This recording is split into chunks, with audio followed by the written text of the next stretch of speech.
Before this video starts, I want to give a massive shout out to all my channel members. If you want to receive a shout out, then become a channel member today and you'll be shown on screen like all these other channel members here. Anyways, enjoy the video.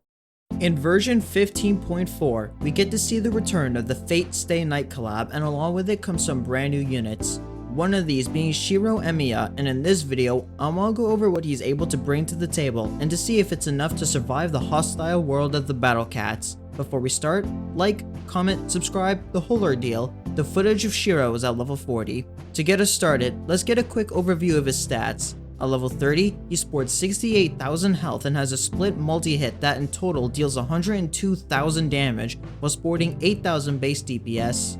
He stands at a really high 560 range with a rather long cooldown of 171.2 seconds. He also sports a cost of 4,800 and moves at 12 speed. He also has a 100% chance to spawn a level 4 wave in both multi-hits, as well as being immune to knockback and freeze. Shirou is a very simple unit, but his damage output is on the extreme end. He's able to deal a gigantic amount of damage to almost every enemy in the game, especially thanks to his wave. At level 30 alone, he can deal over 200,000 damage to enemies if they're hit by his 2 multi-hits as well as the 2 waves. This jumps his effective DPS to 16,000 at level 30 alone. These sorts of stats are what you would see on specialist Ubers, so having a unit that could deal so much damage to basically everything in the game, especially with such a high range of 560, sounds extremely powerful, right? Well, it is true that his damage is very much on the higher end. There is one major caveat when it comes to his ability to deal damage, this being the fact that his force swing is an incredibly long 5.13 seconds.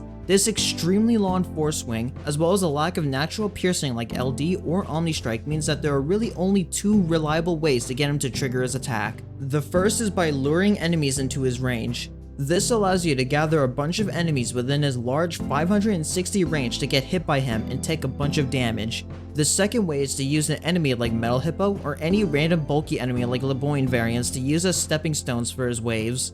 While neither of these are truly 100% necessary for Shirou to land his attack, it's a lot more difficult for him to land his hit if the battlefield moves up while he's in the middle of his attack animation. It can also be extremely difficult for him to land his hits against enemies with a high knockback count, like Bun Bun and Rain D variants. Another thing to keep in mind is that his damage is split into 2 with a multi-hit, so if you are using the former way to deal damage to enemies, the sheer damage from his first hit can cause enemies to get knocked back and him missing his second attack. The latter way of using stepping stones minimizes this issue by a great deal. His extremely high range is also super useful for reaching enemies like Kamel variants and Professor A, and is capable of dealing an absurd amount of damage to them.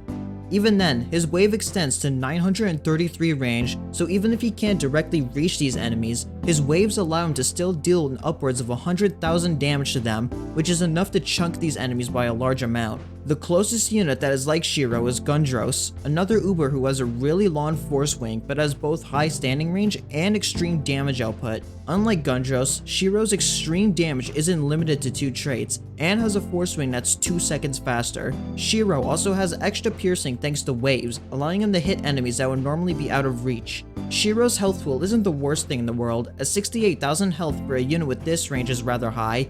In fact, no unit in the game that has more range than him has more raw health at the same level. His immunities, while niche in application, are useful in preventing his attacks from getting interrupted. Knockback immunity allows him to not get disrupted by enemies like Mr. Mole and to a lesser extent, Angie Lackey. Freeze immunity mainly sees use against Henry, but can also be used for other freezer enemies like Dianel and the Falaverin. One last thing of note about Shirou is his rather long cooldown of almost 3 minutes, so it's important to not send him out recklessly, as doing so can rob you of precious damage. So, how good is Shirou Emiya? Well, Shirou's an extremely powerful backline generalist unit, capable of dealing specialist damage against basically any enemy that isn't wave immune. However, his long force swing and lack of natural pierce does mean that you have to play around the fact that his force swing is so long, with things like luring enemies into his range or using bulky enemies as stepping stones. If you could play around this factor, then the amount of damage he could score is amazing against a wide range of enemies, especially thanks to his 560 range. With all that said, I want to thank you for watching this analysis of Shirou Emiya. If you thought this insight was interesting, then be sure to give it a like and subscribe to the channel if you enjoy Battle Cats content, and comment down below your thoughts on them. I'd love to hear what you all think.